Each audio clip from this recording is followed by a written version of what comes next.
여러분 안녕하십니까? 금요일 아침 뉴스 퍼레이드 황병준입니다. 앞으로 약 3시간 30분 뒤면 윤석열 대통령의 정치적 운명이 결정됩니다. 헌법재판소가 탄핵 심판 결과를 선고하게 되는데 지난해 12월 3일 비상계엄 선포 이후 123일 만입니다. 선고를 앞두고 긴장이 고조되고 있는 헌법재판소와 대통령 관저, 광화문에 저희 기자들이 나가 있습니다. 헌법재판소에 나가 있는 취재기자부터 연결해 보겠습니다. 먼저 송민선 기자, 경비가 삼엄해 보이는데 이 시각 헌재 앞 분위기는 어떻습니까? 네, 오전 11시 선고를 앞두고 헌재 앞은 취재진을 제외하고는 통행이 거의 차단된 상태입니다. 경찰이 버스로 헌재 일대 차벽을 둘러싸고 집회 진공 상태를 만든 건데요. 조금 전부터 헌법재판관들이 선고를 위해 하나둘씩 출근을 하고 있습니다. 취재진 질문은 공식적으로는 받지 않을 예정입니다. 헌법재판관 8명은 선고 1시간 30분 전인 오전 9시 30분에도 모여서 마지막 평의를 열 예정입니다. 최종 결정문에 담길 세부 문구를 다듬고 검토하는 작업을 반복하는 건데요. 탄핵 찬반 여론이 극심하게 갈리고 있는 만큼 결정문 안에 국민 통합 메시지를 담는 것도 검토하는 것으로 전해졌습니다. 최종 결정문 전문 내용은 재판관 8명과 전담 연구관 극소수만 공유하는 등 보안 유지에 신경 쓰는 모습입니다.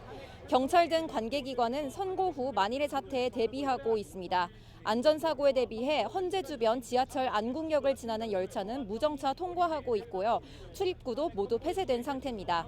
밤샘 탄핵 찬반 집회도 이어졌는데요. 대부분 안국역과 광화문 인근에 자리를 잡았습니다. 경찰은 특공대 30여 명까지 배치해 테러나 난입, 드론 공격 등을 대비할 방침입니다. 헌법재판소 앞에서 TV조선 송미선입니다. 윤석열 대통령은 오늘 헌법재판소 재판정엔 출석하지 않고 관저에서 결과를 지켜볼 예정입니다. 선고 결과에 따라 어떤 메시지를 낼지도 이목이 집중되는데 한남동 관저로 가보겠습니다. 고이동 기자, 이른 시간인데 시위대들이 많이 모여 있습니까? 네, 탄핵 선고가 불과 4시간도 남지 않은 가운데 이곳 한남동 관저 앞에는 팽팽한 긴장감이 흐르고 있습니다. 일부 윤 대통령 지지자들은 아침 일찍부터 나와 탄핵 기각과 각하를 외치고 있습니다. 윤 대통령은 오늘 현재 선고일에 출석하지 않고 관저에서 결과를 기다리고 있습니다. 윤 대통령 변호인단은 혼잡이 우려되는 상황에서 질서유지와 경호 문제를 종합적으로 고려했다고 밝혔습니다. 경호처는 여러 변수를 고려해 비상근무 체제에 돌입한 상태입니다. 오늘 가장 궁금한 내용 중 하나가 선고 결과에 따른 윤 대통령의 메시지가 될 텐데요. 만약 기각이나 각하 결정이 나오면 윤 대통령은 곧바로 대국민 담화를 발표할 것으로 보입니다. 이 경우 바로 직무에도 복귀하게 되는데 안보 상황 점검과 미국 상호 관세 등 당면한 과제를 최우선으로 점검할 것으로 예상됩니다. 반대로 인용 결정이 나올 경우 윤 대통령은 한남동 관저를 떠나야 합니다. 일단은 서초동 사저로 돌아가 신변 정리에 들어갈 것으로 보입니다. 탄핵 인용 시 윤 대통령이 별도의 담화를 발표할지는 아직 미지수입니다. 한남동 관저 앞에서 TV조선 고이동입니다. 오늘 광화문과 안국역 등 도심에는 약 15만 명이 대규모 집회를 예고했습니다. 경찰은 가용 인력을 총투입해 대비한다는 방침인데요. 광화문으로도 가보겠습니다. 윤수영 기자, 그곳에선 밤샘 집회가 이어졌다고요? 네, 현재 이곳 광화문에서는 밤샘 집회를 마친 탄핵 반대 집회 참가자들이 이동을 위해 준비 중입니다. 경찰은 탄핵 집회 주변 상황을 통제하고 있는데요. 탄핵 찬반 집회 참가자들은 윤석열 대통령 선고 이후에도 각자 집회를 이어간다는 방침입니다. 탄핵 반대 집회 참가자들은 윤 대통령 탄핵 심판 선고 무렵에 한남동 대통령 관저 앞으로 이동한다는 계획입니다. 탄핵 찬성 집회 참가자들도 오전 10시부터 한남동 관저에 모여 선고 결과를 기다릴 예정입니다. 선고가 난 뒤에도 도심에서 대규모 집회가 예정돼 있는데 찬반 양측 합쳐 15만 명 가까이 집회를 신청한 상황입니다. 선고 결과를 승복하지 않는 일부 집회 참가자들이 과격 행동에 나설 수 있어 안전사고와 교통혼잡이 우려됩니다. 경찰은 전국 경찰관서에 최고 수준의 비상근무 단계인 가포 비상을 발령했습니다.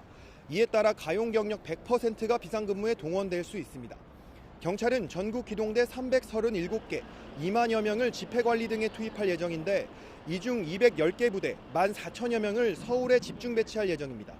집회가 열릴 것으로 보이는 지하철 종강역과 시청역, 광화문, 이태원역 등은 상황에 따라 지하철이 무정차할 수 있습니다. 광화문에서 TV조선 윤수영입니다. 네, 정치권도 윤석열 대통령 탄핵 심판 선고에 촉각을 곤두세우고 있습니다. 헌재의 결론에 따라 윤 대통령 복귀냐, 조기 대선 실시냐 등이 결정되는 만큼 여야 모두 국회에 모여 재판을 지켜본 뒤 향후 계획을 논의할 전망입니다. 보도국 연결해서 정치권 움직임 살펴보도록 하겠습니다. 장윤정 기자 전해주시죠. 네, 오늘은 여야 모두 국회에서 생중계로 선고를 지켜볼 계획입니다. 국민의힘 지도부는 오늘 오전 예정됐던 원내대책회의를 취소하고 비상대책위원회를 소집합니다. 회의 직후에는 당 지도부가 함께 탄핵 선고를 지켜볼 예정입니다. 선고 직후인 11시 30분쯤엔 비상의원총회를 열고 선고 결과에 따른 대응 방안과 당의 입장을 정리하기로 했습니다. 앞서 국민의힘 권영세 비대위원장은 국민의힘은 판결에 승복할 거라며 이후를 철저히 준비하고 대비하겠다고 했습니다. 당초 국민의힘 의원 60여 명은 오전 7시 헌법재판소가 있는 안국역 부근에서 집결할 예정이었지만 취소했습니다. 김기현, 나경원, 윤상현 등 일부 의원은 헌재에서 선고재판을 방청할 계획입니다. 이재명 대표를 포함한 민주당 지도부도 국회에서 비공개 최고위원회의를 열고 TV 생중계로 선고를 지켜볼 예정입니다. 광화문 천막당사에서 회의를 하는 방안도 검토됐지만 이 대표 안전 문제 등을 이유로 일정을 변경한 걸로 알려졌습니다. 선고 직후에는 민주당도 의원총회를 열고 대응 방안을 논의합니다. 전국 상황이 엄중하다는 판단에 따라 양당 모두 소속 의원과 당직자들에게 국회 경내에서 대기하라는 비상체제도 가동한 상태입니다. 지금까지 보도국에서 전해드렸습니다. 헌재 선고를 하루 앞둔 어제 제주 4.3 추념식에 참석한 민주당 이재명 대표의 말이 논란이 되고 있습니다. 비상계엄 당시 최대 10,000명의 국민을 학살하려던 계획이 있었다고 주장을 한 건데 윤석열 대통령 변호인단은 허위 사실이라며 즉각 반발했고 국민의힘도 형사고발을 예고했습니다. 신경희 기자의 보도입니다. 4.3 추념식 참석차 제주를 찾은 이재명 대표가 기자들을 만난 자리에서 12.3 비상계엄을 언급했습니다. 계엄 당시 국민 5,000명에서 최대 10,000명을 학살하려던 계획이 있었다며 국가폭력은 어떠한 경우에도 용서할 수 없다고 주장한 겁니다. 자신의 안위를 위해서 10,000개의 우주를 말살하려 했습니다. 국민을 살해하려는 그런 엄청난 계획을 할 수가 있습니까? 이 대표는 지난달에도 한 언론사 보도를 인용하며 비슷한 취지의 주장을 했는데 탄핵 심판 선고를 하루 앞둔 상황에서 같은 주장을 또다시 꺼내든 겁니다. 연평도 가는 바다 위에서 배를 폭파해서 다 죽일 건데 10차까지 5,000에서 10,000명 정도를. 윤 대통령 측은 검찰 공소장에조차 나오지 않는 허위 사실이라며 강하게 반발했습니다. 거짓말을 동원해서라도 극단적 지지자들을 광장으로 끌어내려는 것이라며 폭동을 유도하는 내란 선동이라고 비판했습니다. 국민의힘 역시 수사, 국정조사 과정 어디에서도 확인된 바 없는 명백한 허위 사실이라며 형사고발 등 법적 조치를 예고했습니다. 공연히 허위 사실을 유포하여 시민사회를 준동, 불복 빌드업을 계속하고 있습니다. 앞서 민주당 지도부는 헌재 선고를 앞두고 소속 의원들과 당직자들에게 언행에 각별히 주의해달라는 지침을 내렸습니다. TV조선 신경입니다.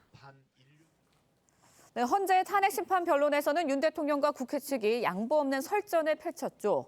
변론 과정이 영상으로 기록돼 전 국민에게 보여지면서 화제가 된 말들도 많았습니다. 주원진 기자가 정리해봤습니다. 윤석열 대통령은 비상계엄은 경고용이라고 일관되게 주장했습니다. 논란이 된 국회 봉쇄나 정치인 체포는 허상이라 아무 일도 없었다고 했습니다. 아무런 일도 일어나지 않았는데 호수 위에 떠 있는 달그림자 같은 거를 쫓아가는. 국회 측 소추위원인 정청래 의원은 최후 변론에서 윤 대통령의 말을 빌려 반박했습니다. 무장한 계엄군의 군합발을 보았습니다. 호수 위에 떠 있는 달그림자도 목격자입니다. 윤 대통령은 홍장원 메모의 신빙성 문제를 제기하며 사적인 얘기를 곁들이기도 했습니다. 홍장원 1차장 목소리가 저도 반주를 즐기는 편이기 때문에 딱 제가 보니까 벌써 술을 마셨어요. 저는 기억력 아주 정확한 사람입니다. 양측 대리인도 공방 과정에서 극히 개인적인 담론을 담았습니다. 아이와 함께하려고 비워둔 시간을 나누어 이 사건에 뛰어들게 되었습니다. 저는 계몽되었습니다. 내 아이가 계엄군이 되는 것은 더더욱 끔찍한 일이었습니다. 헌법재판에 진행대본이 있다는 문영배 헌재소장 권한대행의 말도 화제가 됐습니다. 이게 제가 진행하는 대본입니다. 이거 제가 쓴 게 아닙니다. TF에서 다 올라온 거고. 윤 대통령 측이 공정성 문제를 제기하자 나온 답변이었습니다. TV조선 주원진입니다. 비상계엄을 선포합니다.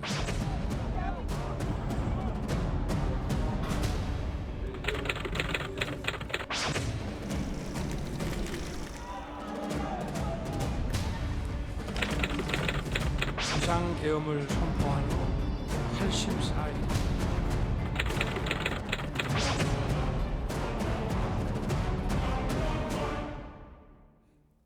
비상계엄 이후 123일 만입니다. 드디어 오늘 오전 11시에 헌법재판소가 윤석열 대통령 탄핵 심판 선고 결과를 발표합니다. 네, 패널 4분과 함께 선고 전망과 향후 전국 자세히 짚어보도록 하겠습니다. 노동일 파이낸셜 뉴스주필, 이승훈 더불어민주당 전략기획위 부위원장, 최진영 변호사, 조현삼 변호사 함께합니다. 안녕하세요. 네, 안녕하십니까. 먼저 노 교수님께 좀 여쭤볼게요. 오늘 저희가 이번 선고의 의미부터 향후 파장까지 다양하게 짚어볼 건데 먼저 오늘 선고 시간이 11시입니다. 당초에 이렇게 11시로 공지가 됐을 때 다들 조금 고개를 갸우뚱했던 부분이 있었거든요. 재판부가 보통 선고 시간을 잡을 때는 통상 10시로 잡는데 11시로 잡혀서 여러 가지 해석들이 나왔었습니다. 어떻게 보셨어요? 글쎄요, 4월 4일 11시 예. 이곳에 또 큰 의미를 부여하는 분도 있던데 예. 그렇겠습니까? 또 이례적이라고 하는데 박근혜 전 대통령 때 11시에 한 걸로 예. 그때 기록이 있더라고요. 근데 아마도 이제 그동안 했던 그런 탄핵 사건 심판 선고들은 윤 대통령에 비해서는 대통령 탄핵 심판과 비교해서 비중이 좀 적은 거니까 10시에 했었는데 아마 11시에 한 것은 굳이 의미를 찾자면 조금 더 마지막까지 조금 다듬을 시간이라든지 이런 게 있으면 좋겠다 하는 그런 거 아니겠습니까? 오전에 평일 한 번 더 할 수도 한 번 있다 더 이런 하고 가능성도 있는 것 같고요. 그렇습니다. 그러니까 인용 기각 각하 이렇게 한다면 그 입장 자체를 바꾸진 않겠지만 예. 우리도 글을 써보면 알지 않습니까? 마지막 순간에 이런 단어, 이런 문구 좀 이렇게 바꿨으면 하는 게 있지 않습니까? 예. 그런 걸 위해서 조금은 여유를 둔 그런 거 아닐까 싶습니다. 네, 그동안 변론에 직접적으로 출석했던 윤 대통령 오늘 재판정에는 모습을 드러낼지 관심이었는데 불출석하기로 일단은 가닥을 잡았습니다. 그나마 다행이죠. 대통령이 아무래도 헌법재판소에 나와서 분노라든가 어떤 흥분 같은 모습들을 보여주면 이게 또 사회 통합에는 굉장히 저해되는 요소이기 때문에 다행이다 말씀드리고 과거 공수처 수사 때도 본인이 수사받으러 가는 모습 자체를 보여주기 싫어했던 측면이 좀 있었거든요. 그렇듯이 이번에도 헌법재판소 판결 결과 만약에 탄핵으로 인용된다고 한다면 또 본인이 실망하거나 분노하거나 이런 모습들이 그대로 다 비춰질 것이기 때문에 이게 좀 부담스러웠을 것 같고 또 이러한 모습들이 결국 사회 갈등과 광작에 있어서 국민들이 굉장히 흥분할 수 있기 때문에 그나마 다행이다라고 말씀드립니다. 최진영 변호사님은 어떻게 보세요? 당초에 윤석열 대통령이 변론 기일에는 쭉 모습을 비춰왔기 때문에 이번 선고 기일에도 모습을 드러낼 수 있다 이런 얘기도 있었거든요. 저는 달리 해석을 했는데요. 이 사건 심판 청구를 기각한다라는 하면은 그 순간 대통령직으로 복귀하는 겁니다. 그러면은 윤 대통령이 갈 곳은 헌법재판소가 아니고 용산 대통령 집무실이 될 것입니다. 그 과정에서 여러 가지 경호라든가 안전상의 문제 이런 부분들을 종합적으로 고려했을 때에 관저에서 조용하게 결과를 지켜보고 탄핵이 각하나 기각되면 바로 가야 될 것이 말씀드린 것처럼 그 관저에서 이제 집무실이기 때문에 사실 여기 나오지 않는가라고 해석을 하고요. 백보 양보해서 민주당이 얘기하는 것처럼 인용된다 하더라도 그랬을 경우에는 또 헌법재판소 지금 굉장히 어떻게 보면 삼엄한 경계를 하고 있는데 그때의 혼란 이런 부분까지도 윤 대통령과 변호인단 측은 종합적으로 고려했는 나름대로의 지혜로운 결정이라고 저는 생각합니다. 네, 헌재 선고를 앞두고 이제 탄핵 찬반 단체들 철야 농성을 이어가고 있습니다. 또 헌재가 이제 일반인 방청을 허용하면서 방청석 20석을 놓고 10만 명 가까운 시민들이 신청을 했습니다. 경쟁률이 4,800대 1을 넘었어요. 이것 또한 찬반 진영이 좀 결집을 한 거 아니냐 이런 해석도 있던데 어떻게 보셨어요? 그렇죠. 어찌됐건 이번 윤석열 대통령 파면 혐고 여부 자체에 대해서 국민적 관심과 기대가 굉장히 높지 않습니까? 이것은 찬성을 하든 반대를 하든 많은 국민들이 지켜볼 수밖에 없는 사안이라고 할 수가 있겠고요. 저는 그리고 이 사건 선고 자체가 지연된 측면도 물론 영향을 미친 게 아닌가 생각이 듭니다. 만약에 조속히 선고가 났다고 한다면 이렇게까지 많은 방청석을 신청하는 경우는 있지 않지 않았을까라는 생각이 들 정도인데요. 그럼에도 불구하고 헌법재판소가 선고기일을 다소 지연시키는 바람에 더욱더 많은 국민들이 이번 방청 신청을 통해서 직접 현장에서 지켜보고자 했던 게 아닌가 생각이 듭니다. 네. 윤 대통령 측과 국회 측은요, 그동안 11차례 변론에서 치열한 공방을 벌여왔는데 어떤 발언들 나왔었는지 다시 들어보겠습니다. 실제 아무런 일도 일어나지 않았는데 지시를 했니, 지시를 받았니, 이런 얘기들이 마치 그 어떤 호수 위에 떠 있는 그 달그림자 같은 거를 쫓아가는 그런 느낌을 좀 많이 받았고요. 하늘은 계엄군의 헬리콥터 굉음을 똑똑히 들었고 땅은 무장한 계엄군의 군합발을 보았습니다. 호수 위에 떠 있는 달그림자도 목격자입니다. 그죠, 호수 위에 떠 있는 달 그림자를 보는 것 같다라는 발언을 두고도 치열한 공방이 있었고 또 곽종근 또 여러 가지 증인들의 발언을 놓고도 국회 측과 윤 대통령 측의 공방이 있었는데 노 교수님께서는 딱 기억에 남는 어떤 한 장면이 있으세요? 그래서 가장 정말 모두의 기억 속에 남아 있는 건 느닷없는 비상계엄 선포 그리고 국회에 진주한 군인들 또 나중에 알고 보니까 무슨 성관에도 갔다 이런 얘기들 아니겠습니까? 그런 것들이. 근데 저 말은 이제 윤 대통령의 저 말은 정치인을 체포하라고 지시했다 이런 증언을 부인하면서 이제 나온 얘기거든요. 그러니까 비상계엄 자체가 아무 일도 없었다 그렇게 얘기할 수는 없는 거죠. 당연히 비상계엄이 있었고 그건 위헌 위법적인 문제라고 판단할 수 있는 소지가 있는 그런 거라고 볼 수 있는 것이고요. 그러나 그것을 가지고 정치인을 체포를 지시했다. 심지어는 어떤 사람은 확인되지 않은 무슨 사살 지시를 했다든가 거기다가 또 국회의원을 끌어내라고 지시했다든가 하는 그런 걸 부인하면서 하는 얘기겠죠. 바로 저런 것들이.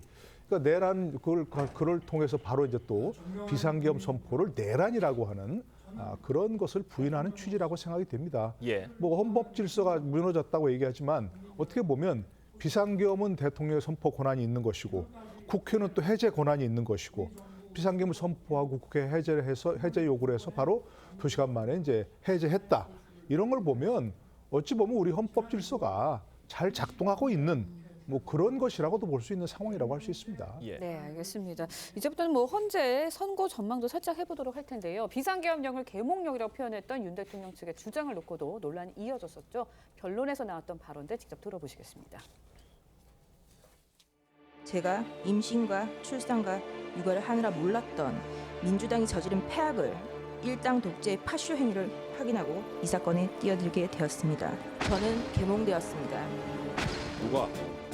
누구를 계몽하겠다는 것입니다. 덕꾸라지 덕비의 요설이라는 말까지 나오고 있습니다. 네, 이번 헌재 변론 과정에서 이제 계엄 당시의 위헌성, 위법성 그 부분이 굉장히 핵심이 됐었는데 윤 대통령 측 대리인단 비상계엄을 계몽령이라고 규정을 하면서 탄핵 심판 내내 논란이 일었습니다. 두 변호사님께 좀 여쭤볼게요. 최진영 변호사님, 윤 대통령 측의 계몽령 주장 이 과정에 대해서는 보셨잖아요. 어떤 결론이 내려질 거로 예측하세요? 2024년 신년사에 윤석열 대통령이 언젠가 해야 되고 누군가 해야 된다면은 지금 제가 하겠습니다라는 얘기를 했던 것이 기억이 납니다. 물론 그로부터 지금 한 거의 1년 가까이 난 지난 12월 3일 비상계엄을 선포를 했는데요. 여러 가지 논란은 있습니다. 하지만 윤 대통령이 이와 같은 충격요법으로 인해서 그 사이에 우리가 부지불식간에 지금 알지 못했던 많은 일들이 있었다는 것을 많이 깨달았습니다. 우리 사회에 있던 물밑에 있던 그 여러 가지 모순들, 어떻게 보면 지나친 이념 논쟁이라든가 특히 자유민족 기본 질서가 굉장히 아래로부터 침식되고 있던 그런 객관적 팩트들이 드러났던 계기가 되었고 그로 인해서 정치에 무관심하는 2030 세대들이 정치에 관심을 가지면서 새로운 정치 세력으로 부상하는 이런 일들이 있었습니다. 아마 그랬기 때문에 이런 것을 계엄령을 계몽령이다라고 했던 그런 배경이 있었지 않을까 싶습니다. 반대 측에서는 지금 이 시대 21세기 선진 대한민국에 무슨 계엄령이냐 계몽령이라 하겠지만 실제로 윤 대통령이 얘기하는 것처럼 지금 21세기 하이브리드 전쟁 같이 이념 전쟁이 치열하게 벌어지고 물리적 전쟁뿐만 아니고 아니면은 뭐 노하우라든가 이런 부분에 대한 중국과의 어떤 그 치열한 산업 전쟁 이런 부분에 대한 대통령의 인식을 이렇게 표현했는 것이라 생각하고 그에 대한 자각을 저는 계엄령을 개몽령이라고 하는데 적지 않은 청년 세대가 공감하고 있다는 측면에서 이 부분을 쉽게 넘길 부분은 아니라고 생각합니다. 네, 저희가 이제 실시간으로 이 시각 헌법재판소 앞의 모습을 직접 보여드리고 있는데요. 조현선 변호사님, 헌재에서 윤석열 대통령의 계몽령 주장 어떻게 판단할까요? 일단 우선 계몽령이라는 말 자체는 사실 좀 말장난에 가깝지 않나라는 생각이 듭니다. 국가랑 대통령이 국민을 상대로 계몽을 할 그런 주체가 될 수 있는지도 의문이죠. 21세기 대한민국에 계몽을 받을 국민도 없습니다. 그런데 계엄을 선포한 그 자체에 대해서 계몽령이라는 말장난을 좀 한 것처럼 보여지고요. 이런 주장 자체는 기본적으로 비상계엄의 그런 선포 과정에서 위헌 위법성이 없다라는 그런 취지였다고 보여지는데요. 그렇다고 한다면 비상계엄을 선포하는 그런 요건은 헌법과 법률에 명시되어 있습니다. 거기에는 그 어디에도 계몽을 하기 위해서 계엄을 선포할 수 있다는 규정은 없어요. 국가 비상 사태에 준하는 경우에만 비상계엄을 선포할 수가 있습니다. 그렇다고 한다면 헌재는 이것이 뭐 계몽인지 아닌지 따지는 것이 아니라 비상계엄을 선포할 요건을 갖췄느냐 갖추지 않았냐에 대해서 따져볼 수밖에 없을 것이고요. 그 당시에 12월 3일 대한민국 그 당시에 국가 비상사태에 준하는 공권력으로 공공의 질서를 유지할 수 없는 상황이 발생했는지를 따져보게 될 것이고요. 윤석열 대통령 측에서 주장한 계몽령에 대한 부분에 대해서도 아마 그와 함께 다뤄지지 않을까라는 생각이 듭니다. 네, 그러니까 계엄의 정당성에 대해서 오늘 재판부가 판단을 내릴 것으로 보이는데요. 윤석열 대통령은 최후 변론에서도 비상계엄의 정당성을 거듭 주장을 했습니다. 목소리 다시 들어보겠습니다. 병력 투입 시간이 불과 2시간도 안 되는데 2시간짜리 내란이라는 것이 있습니까? 대통령이 국회를 장악하고 내란을 일으키려 했다는 주장은 어떻게든 대통령을 끌어내리기 위한 선동 공작입니다. 그러니까 윤 대통령 측의 주장은 이거였습니다. 계엄을 통해서 크게 다친 사람이 없었고 사실 이 계엄이 대통령의 정당한 권한 행사였다 이거였어요. 그러니까 저 말씀은 자꾸 얘기하지만 내란이 없었다는 얘기 아니겠습니까? 예. 저는 처음부터 이것을 국회가 비상계엄의 위헌 위법성 이것만 가지고 탄핵 소추를 하고 헌재에서도 그것만 가지고 판단하고 이랬으면 훨씬 쉽게 해결될 수 있는 문제라고 생각합니다. 훨씬 더 빨리. 네. 그런데 그걸 갑자기 국회에서 의결하는 과정에서 탄핵 소추를 내란을 넣었잖아요. 내란이 훨씬 더 많은 비중을 차지하고 있었고 예. 그렇기 때문에 오늘 이렇게 좀 여러 가지 절차상 문제도 얘기가 나오고 있고 여러 가지가 복잡하게 된 그런 거라고 생각하고요. 좀 대통령도 얘기했지만 비상계엄 자체를 잘했다 이렇게 주장은 아닙니다. 비상계엄을 내란이라고 하는 규정하는 그런 것에 반대한다는 얘기고요. 그러니까 이제 오늘 혹시 이제 결정이 나오더라도 문제는 뭐 본안으로 따지더라도 네. 비상계엄 자체는 위헌 위법성 다 얘기하셨지만 다 아시지만 전시사변 또는 이에 준하는 비상사태는 아니기 때문에 아닐 수 있다. 비상계엄 위헌 위법성이 있을 수 있다. 예. 그럼에도 불구하고 이것을 내란이 아니기 때문에 아까 얘기한 대로 헌법 질서가 잘 작동해서 국회가 해제를 요구를 했기 때문에 해제를 했지 않습니까? 그런 것을 보면 그것이 정말로 국민의 기본권을 침해하고 또 국회의 권한을 무력화시킬 정도로 중대한 것은 아니다.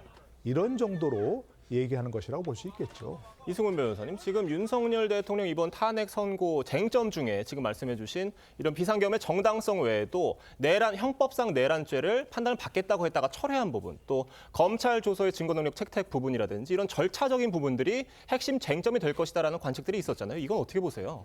뭐 전혀 저는 문제가 없을 거라고 봐요. 네. 왜 그러냐면 내란죄와 내란 행위를 넣었잖아요. 근데 내란죄와 내란 행위는 똑같은 거예요. 다만 내란죄는 형사재판에서 판단하는 것이고 내란 행위는 헌법적 위반 여부를 판단하는 것이거든요. 근데 헌법재판소에서 내란죄에 대해서 판단한다? 그러면 헌법재판소 유죄 판결을 해버리면 윤석열 대통령에 대한 형사재판은 없어지는 거잖아요.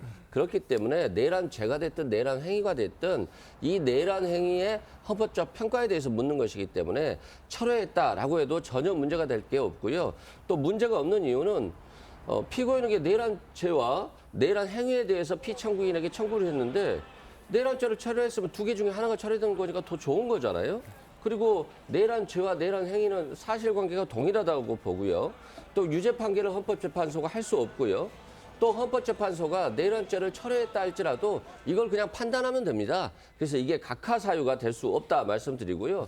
공수처 수사 기록에 대해서 다툴 수 있습니다. 그런데 헌법재판소에서 공수처 수사 기록을 쓰지 않더라도 다른 걸로 판단하면 되는 거거든요.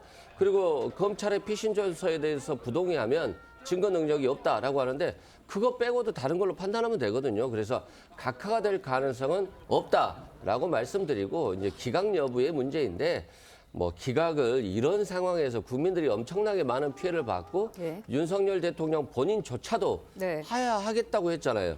왜 본인이 하야하겠다고 했겠습니까? 엄청난 범죄를 저질렀다고 본인 스스로도 판단한 거예요. 그런데 갑자기 잘못한 게 없다?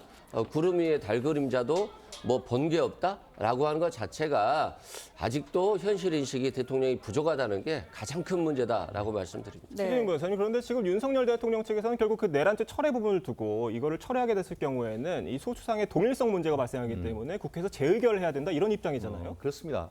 좀 전에 뭐 대통령이 하야하겠다라고 했는데 그런 말씀 한 적이 없다는 사실을 팩트체크하고요. 임기에 연연하지 않겠다라는 말씀을 했습니다. 나아가 조금 전에 앵커께서 지적하신 것처럼 기본적 사실관계가 가장 핵심적인 부분을 철회해버렸습니다. 그렇기 때문에 어떻게 보면 공소 사실이 동일성이 없기 때문에 그에 따라서 이 사건 심판 청구를 기각한다 내지 각하한다라는 그런 절차상 중대한 문제가 있다는 것을 더불어 얘기를 드리고요. 그리고 최근에 박근혜 전 대통령 때에 그 탄핵에 주심을 했던 전 헌법재판관님이 어떤 글을 쓰셨냐 하면은 박근혜 전 대통령 때는 처음에는 관련되는 박 대통령 관련된 뇌물 등 형사 사건을 넣었지만 그걸 다 빼버렸습니다.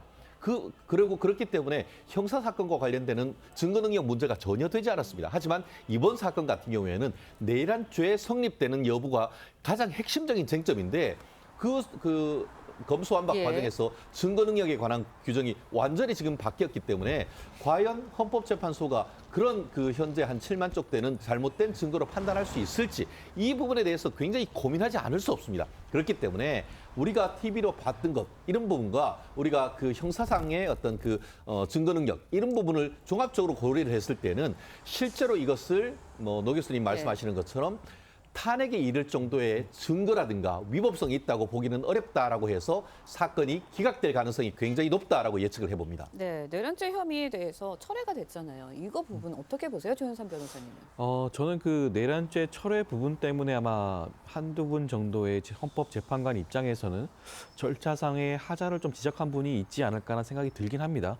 그렇기 때문에 헌법재판소에서 선고기를 지정하는데 좀 애로사항이 있지 않았나 생각도 들고요. 그렇기 때문에 그 부분에 대해서는 일부 이견이 있을 수는 있지만 저는 결과적으로 절차상의 하자를 뛰어넘는다고 한다면 그 결론에 있어서는 헌법재판관 8명이 일치되는 의견이 나오지 않을까 생각이 듭니다.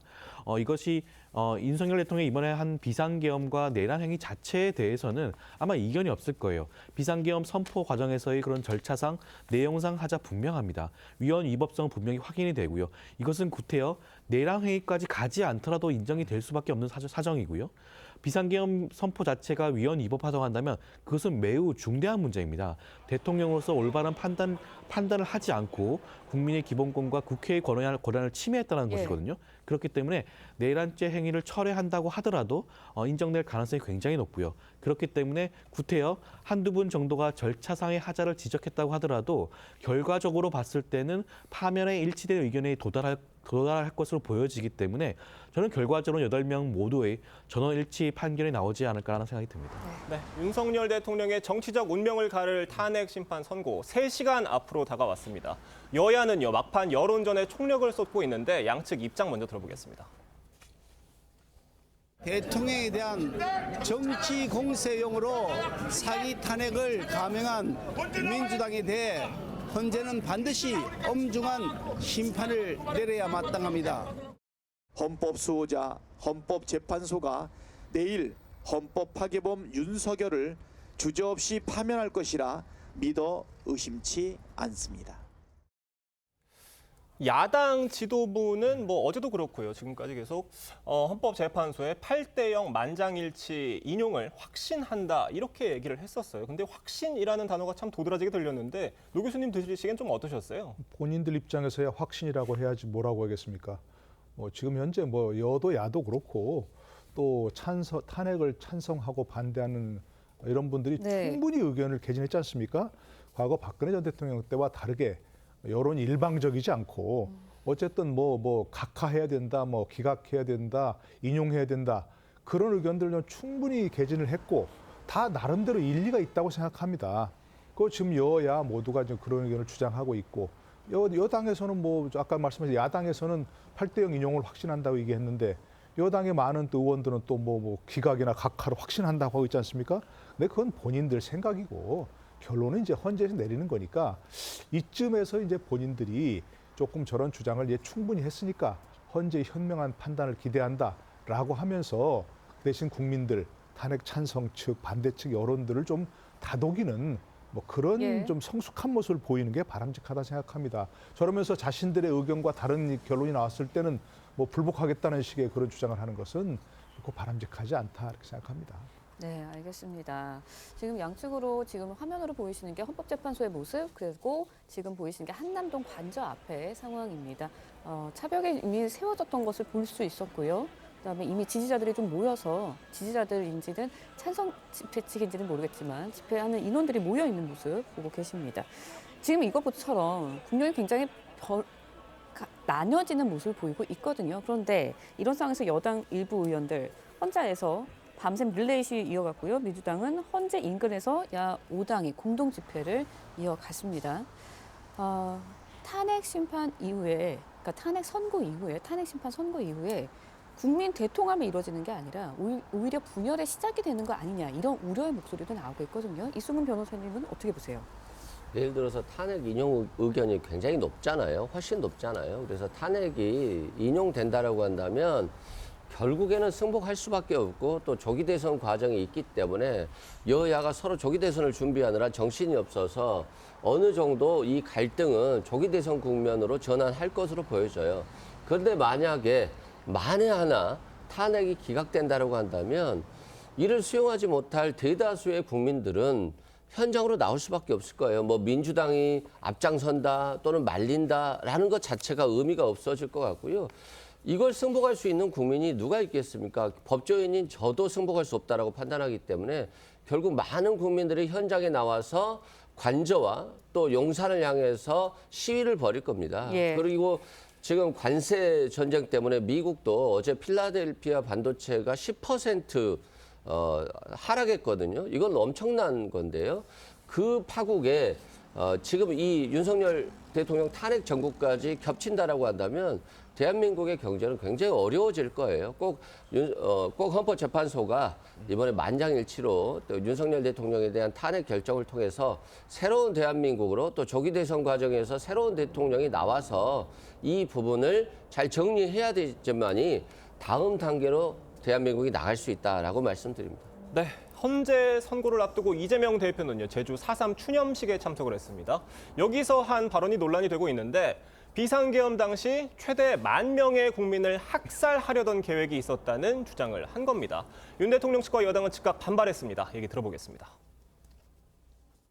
12.3 친위 군사 쿠데타 계획에는 약 5,000명에서 10,000명의 국민을 학살하려던 계획이 들어 있습니다. 자신의 안위를 위해서 10,000개의 우주를 말살하려 했습니다. 국민을 살해하려는 그런 엄청난 계획을 할 수가 있습니까?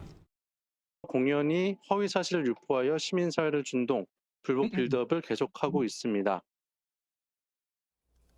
조윤선 변호사님, 10,000명을 학살하려 했다? 이거 너무 끔찍한 얘기인데 지금 국민의힘에서는 터무니없는 소리다. 지금 허무맹랑한 얘기를 하면서 지금 허위사실로 공표죄로 지금 고소하겠다는 그런 입장이고요. 이게 이재명 대표가 뭘 근거로 이런 얘기를 한 겁니까? 우선 이번 이재명 대표의 발언 자체는 언론 보도를 바탕으로 한 겁니다. 최근 언론에서 노상원 수처의 그 전모를 공개한 보도가 있었죠. 노상원 전 정보사령관의 수첩에 따르다고 한다면 5,000명에서 10,000명에 가까운 사람을 호송선 3척에서 5척에 태워서 연평도 쪽으로 이동시키다가 중간에 정보사 요원들이 다 내린 다음에 이를 폭파시켜서 수장시킨다는 그런 내용이 수첩에 담겨 있다는 보도가 나왔습니다. 그 보도를 이재명 대표가 인용한 것으로 보여지고요. 보도를 인용했기 때문에 이것은 허위 사실이 될 수가 없습니다. 그런데 이것을 주진우 의원 같은 경우에는 검사 출신이시잖아요. 예. 이러한 사정을 잘 알고 있음에도 불구하고 전혀 뭐 터무니없는 내용이라는 것처럼 보도를 인용했다는 사실을 충분히 알고 있음에도 불구하고 이를 뭐 고발 조치한다라는 식으로 그렇게 말씀을 하시는 것은 굉장히 이재명 대표라는 야당 대표를 공격하기 위한 수단을 사용하는 게 아닌가라는 생각이 들고요. 이재명 대표의 이번 발언 자체는 그만큼 이번 윤석열 대통령의 비상계엄과 내란 행위가 그만큼 엄중하고 위중한 점이었다는 것을 강조하기 위해서 보도를 인용한 게 아닌가라는 생각이 듭니다. 네, 비상계엄 당시 뭐 10,000명을 학살하려고 했다라는 계획이 있었다라는 주장에 대해서 윤 대통령 측 검사의 공소장에도 나오지 않은 허위 사실이다 이렇게 강하게 반발을 했고요. 앞서서 짚어주셨던 것처럼 국민의힘에서도 뭐 형사고발하겠다 이렇게 예고한 상황이거든요. 어떻게 들으셨어요? 그렇습니다. 그 민주당 주도로 했던 국정조사에서 이런 게 나왔습니까? 그리고 공수처를 비롯한 모든 수사기관이 승냥이처럼 달려가서 수사를 했는데 그런 결과가 나왔습니까? 예. 그리고 현 상황 속에서 그와 같은 주장을 한 다음에 이것이 내가 언론 보도에 따른 것이다라고 얘기라도 했습니까? 전혀 그런 근거 없이 그냥 5,000명 내지 10,000명을 살해할 계획이 있다고 했습니다. 만약에 그런 계획이 있다라고 했으면은 헌법재판소에 증제 1호로 냈을 겁니다. 아무런 근거가 없습니다. 노상원이라는 사람이 공무원입니까? 국방부 장관입니까? 계엄사령관입니까? 네. 그냥 2019년에 비리로 옷 벗은 일개 어떻게 보면 사인에 불과합니다. 그런 사람이 무슨 생각으로 적었는지도 모르는 그런 메모를 가지고 일국에 대통령을 되고자 하는 그 이재명 대표가 그런 얘기를 했다는 자체가 사실상 지금 현재 탄핵 선고를 앞두고 불안하고 국민들에 대한 어떤 그 잘못된 언론을 하면서 여론을 호도하기 위한 의도라라고 명백히 되는 것 아니겠습니까? 그렇기 때문에 객관적인 사실관계에 반하는 허위의 사실 적시해서 명예를 훼손했는 거라고 하면서 형사 고소를 하겠다고 지금 밝힌 거 아니겠습니까? 정말 지금 이재명 대표가 그 부분에 대한 증거가 있다라고 하면은 지금이라도 객관적인 증거를 제출해야 된다고 봅니다. 네, 알겠습니다. 여야 헌재 판결에 대한 승복 여부를 두고도 공방을 이어가는데요. 그 모습도 직접 보고 이야기 이어가겠습니다. 이재명 대표가 바라는 것이 충돌과 유혈 사태인지 묻지 않을 수 없습니다. 승복 선언을 강력하게 촉구합니다. 이 사건의 당사자가 이재명 대표가 아니거든요. 당사자한테 좀 물어보세요. 당사자한테. 그러니까 민주당은 지금 이건 것 같아요. 왜 우리한테 승복을 요구하느냐? 사실 근데 승복 그 인정이라는 게 뭐 결과에 승복하겠다 이 말 그렇게 어려운 건 아니거든요. 사실 근데 이재명 대표든 윤석열 대통령이든 지금 직접적으로 뭐 승복하겠다 이 얘기를 하지 않아서 지금 저런 얘기들이 계속 나오는 것 같습니다. 글쎄요, 뭐 윤석열 대통령이든 이재명 대표든 또 뭐 국민의힘이든 민주당이든 뭐 결과에는 당연히 승복해야 하지 않겠습니까? 예. 뭐 판결 결과가 나오면 결정 결과가 나오면 그 내용에 대해서 비판할 수 있습니다. 당연히 판에 대해서 뭐 법리적인 비판도 할 수 있고 또 자신과 의견이 다르다면 그 판결 자체 비판할 수 있지만 그걸 가지고 결과에 대해서 승복하지 않거나 할 도리가 없지 않습니까? 만약에 그렇다면 만약 그게 불복을 한다거나 하게 되면 우리 스스로 서 있는 이 땅 자체를 완전히 무너뜨리는 거예요. 예. 그게 자기 마음에 안 든다고 하더라도 그게 우리가 쌓아온 질서고 그게 지금 대한민국에 서 있는 거 아니겠습니까? 민주주의의 기본 원리 아니겠습니까? 그렇습니다. 그게 우리가 지금 서 있는 다 대한민국을 지탱하고 있는 토대이기 때문에 예. 그걸 허물 수는 없는 거고 저는 뭐 누구라도 뭐 결과가 나온 이후에는 뭐 승복하지 않을 수 없다고 생각을 하는데 더 바람직하기로는 지금부터라도 정말 약간 좀 흥분돼 있는 국민들을 좀 진정시키기 위해서라도 책임 있는 당사자 윤 대통령, 이 대표, 뭐 국민의힘, 뭐 민주당 모두 할 거 없이 어떤 결과가 나오더라도 우리 모두 그에 승복해야 합니다. 본인은 얘기하지 않더라도 본인은 하더라도 라는 메시지를 지금이라도 내야 되는 거죠. 어제까지는 여러 가지 뭐 여도 야도 자신들의 유리한 결과를 이끌어내기 위해서 헌재를 압박하는 차원에서라도 그런 얘기를 할 수 있지만 이제 오늘 아침에는 자 우리 모두 이제 어떤 결과가 나오든 그에 승복하고 이제 각자 국민 모두 자신의 자리로 돌아가시고 정치는 우리가 하겠습니다. 이런 좀 메시지를 내는 게 바람직하다 그렇게 생각합니다. 네, 헌재 판단에 대한 승복 여부 논란 정치권에서 계속 이어지고 있는데 윤 대통령 측도 승복 여부에 침묵을 하고 있고요. 이재명 대표도 이제 승복 여부에 대한 명확한 언급은 없는 상황입니다. 이유가 뭐라고 보시나요? 일단 사고를 일으키고 가해자는 윤석열 대통령이잖아요. 본인이 먼저 사과를 하셔야죠. 그리고 국민의힘도 민주당에 승복하자 하려고 한다면 사고의 원인자인 가해자인 윤석열 대통령에게 먼저 승복을 선언하십시오. 그러면 저희가 민주당에도 요구하겠습니다. 라고 하는 게 순서잖아요. 근데 자신은 승복을 안 하면서 상대방에게 승복하라고 한다? 이거 자체 인정될 수 없지 않겠습니까? 가해자가 피해자에게 야, 너 먼저 승복해. 그러면 나도 무죄 나오면 승복할게. 뭐 이런 거잖아요. 이해할 수 없는 말씀이고요. 권성동 원내대표가 이재명 대표 판결이 나오면 승복하겠다라고 했잖아요. 근데 무죄 판결 나오니까 바로 승복하지 않고 이해할 수 없다. 무슨 법 연구에다라고 하면서 정치적으로 공격하지 않습니까?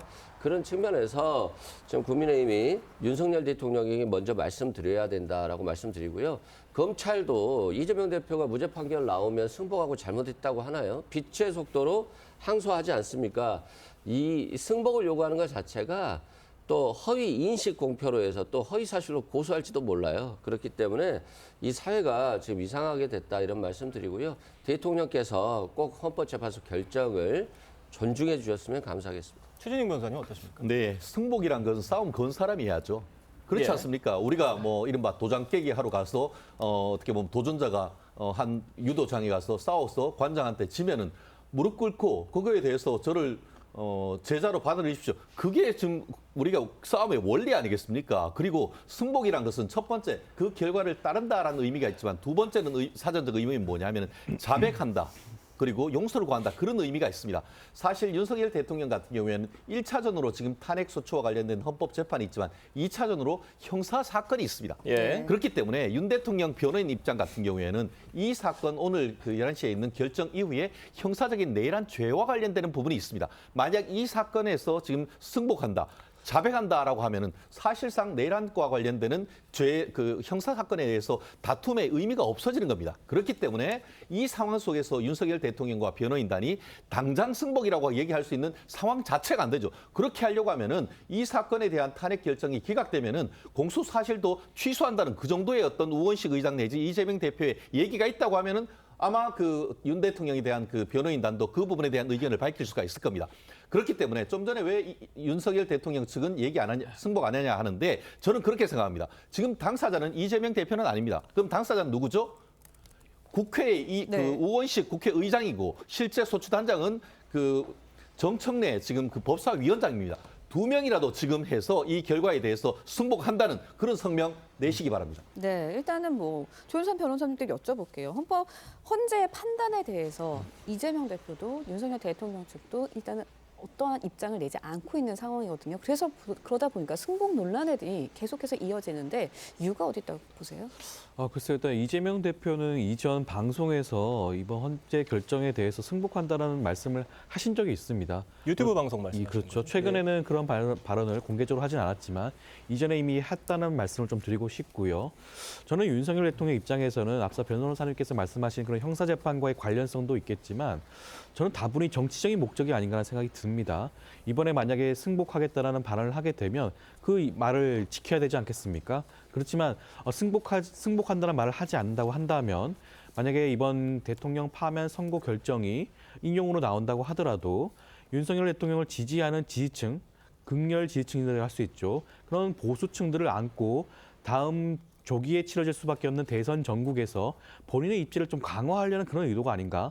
본인의 입김을 통해서 본인이 지지하는 후보를 국민의힘의 후보로 내세우고자 하는 그런 의도가 아닌가 생각이 들거든요. 저는 그래서 이번에 승복 여부에 대한 발언 자체는 다분히 정치적인 목적도 함축되어 있지 않나라는 생각이 듭니다. 네. 윤석열 대통령 선고 2시간 45분 앞으로 다가왔습니다. 이어지는 뉴스와 시사 프로에서 선고 상황까지 저희가 실시간으로 중계를 해드릴 테니까요. 끝까지 TV조선과 함께 해주시길 바라겠습니다. 오늘 네 분 말씀은 여기까지 듣겠습니다. 고맙습니다.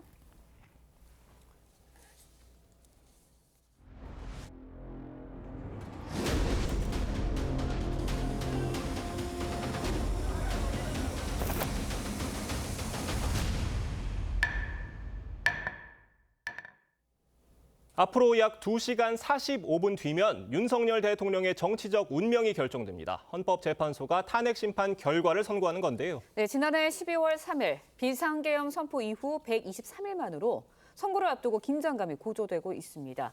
헌법재판소와 한남동 대통령 관저, 서울 광화문에 취재기자 나가 있습니다. 먼저 헌법재판소 연결해 보도록 하겠습니다. 송민선 기자, 헌재 앞의 상황 어떻습니까?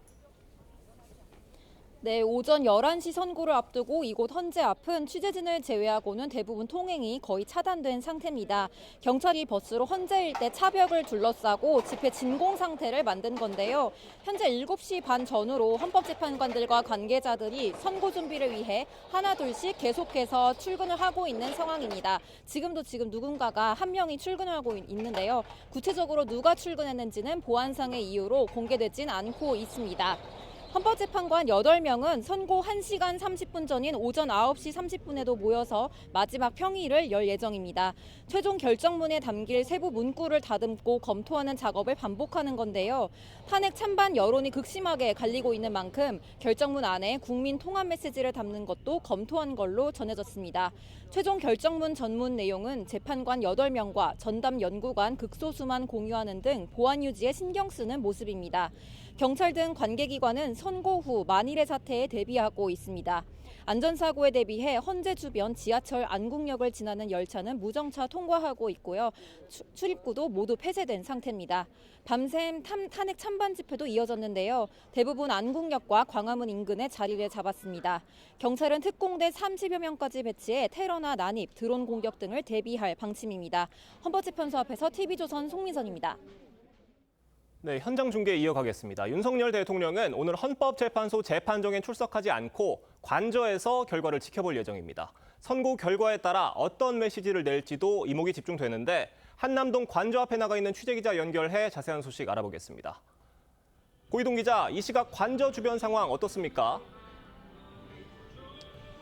네, 탄핵 선고가 불과 3시간도 남지 않은 가운데 이곳 한남동 관저 앞에는 팽팽한 긴장감이 맴돌고 있습니다. 윤 대통령 지지자들은 탄핵 기각과 각하를, 반대 측에선 탄핵 인용을 외치고 있는 상황입니다. 윤 대통령은 오늘 헌재 선고일에 출석하지 않고 관저에서 결과를 기다리고 있습니다. 윤 대통령 변호인단은 혼잡이 우려되는 상황에서 질서 유지와 경호 문제를 종합적으로 고려했다고 밝혔습니다. 경호처는 여러 변수를 고려해 비상근무체제에 돌입한 상태입니다. 오늘 가장 궁금한 내용 중 하나가 선고 결과에 따른 윤 대통령의 메시지가 될 텐데요.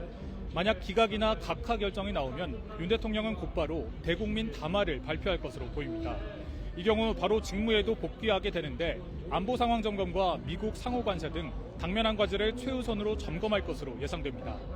반대로 인용 결정이 나올 경우 윤 대통령은 한남동 관저를 떠나야 합니다. 일단은 서초동 사저로 돌아가 신변 정리에 들어갈 것으로 보입니다. 탄핵 인용 시 윤 대통령이 별도의 담화를 발표할지는 아직 미지수입니다.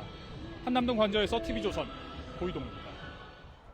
오늘 광화문과 안국역 등 도심에는 약 15만 명이 대규모 집회를 예고했습니다. 경찰은 가용 인력을 총투입해 대비한다는 방침인데요. 광화문에 나가 있는 취재기자 다시 연결해보겠습니다. 윤수영 기자, 집회 인원이 더 늘었습니까? 네, 현재 이곳 광화문은 밤샘 집회를 마친 탄핵 반대 집회 참가자들이 이동을 위해 준비 중입니다. 경찰은 집회 주변 상황을 통제 중인데 탄핵 찬성과 반대 집회 참가자들은 윤석열 대통령 선고 이후 각자 집회를 이어간다는 방침입니다. 탄핵 반대 집회 참가자들은 윤 대통령 탄핵 심판 선고 무렵에 한남동 대통령 관저 앞으로 이동한다는 계획입니다. 탄핵 찬성 집회 참가자들도 오전 10시부터 한남동 관저에 모여 선고 결과를 기다릴 예정입니다. 선고가 난 뒤에도 도심에서 대규모 집회가 예정돼 있는데 찬반 양측 합쳐 15만 명 가까이 집회를 신청한 상황입니다. 선고 결과를 승복하지 않는 일부 집회 참가자들이 과격 행동에 나설 수 있어 안전사고와 교통 혼잡이 우려됩니다. 경찰은 전국 경찰관서에 최고 수준의 비상근무 단계인 가포 비상을 발령했습니다. 이에 따라 가용 경력 100%가 비상근무에 동원될 수 있습니다. 경찰은 전국 기동대 337개, 2만여 명을 집회관리 등에 투입할 예정인데 이 중 210개 부대, 14,000여 명을 서울에 집중 배치할 예정입니다. 집회가 열릴 것으로 보이는 지하철 종강역과 시청역, 광화문역, 이태원역 등은 상황에 따라 지하철이 무정차할 수 있습니다. 광화문에서 TV조선 윤수영입니다. 네, 도널드 트럼프 미국 행정부가 한국에 부과하는 상호 관세율을 25%로 확정했습니다. 어제 행정명령에 26%로 기재되는 등 혼선을 빚은 끝에 정정을 한 건데 트럼프 상호 관세 폭탄을 맞은 각국은 보복 관세를 준비하는 등 대응책 마련에 비상이 걸렸습니다. 고승현 기자의 보도입니다. 트럼프 미국 대통령이 백악관 브리핑에서 국가별 상호 관세율을 설명합니다.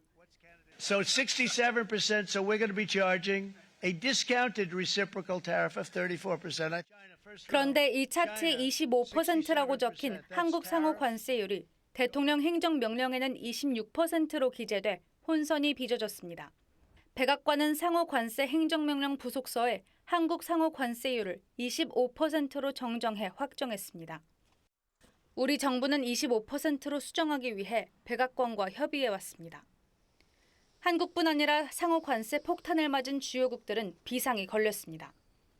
34% 관세를 맞은 중국은 트럼프가 세계무역기구 WTO 규칙을 위반하고 다자무역 체제를 훼손하고 있다며 비난했습니다.